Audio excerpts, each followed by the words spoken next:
Thank you very much. We have just concluded 2 days of pre-COP meeting, and I must say that it has been a very constructive pre-COP. Ministers realize that we're coming close to the deadline. That is definitely sort of the feeling in the room. And I also think that the feeling in the room, where we have spent the last 30 hours or something like that, is heard from my chair. That is definitely a sense of responsibility to take care that this process does not continue forever. We have dug into the most difficult areas, and yet we have done so in an atmosphere of trust and willingness to seek solutions and to try to find compromises. So I must say that the spirit has been very, very good and lays a very fine foundation for the next few weeks running up to the COP itself.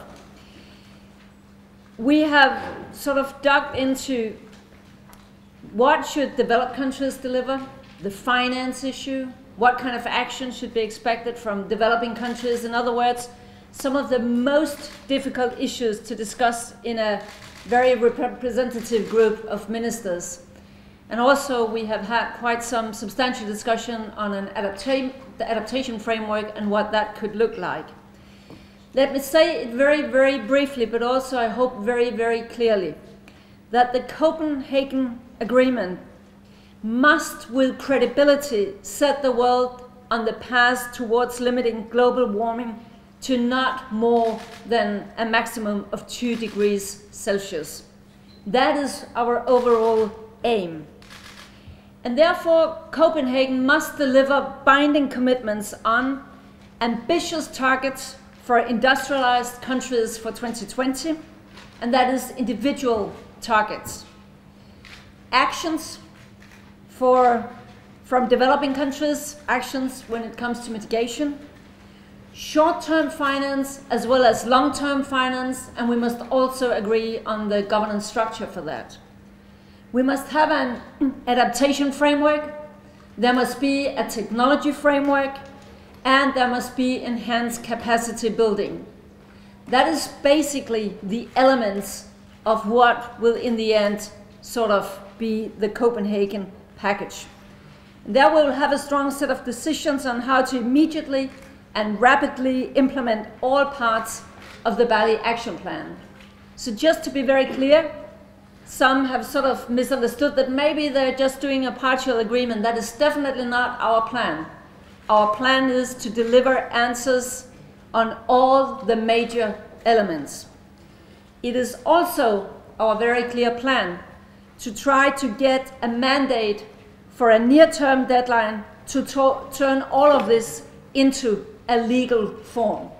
In other words, it should not just continue forever after. There must be a deadline. This is when we translate this into a legal form.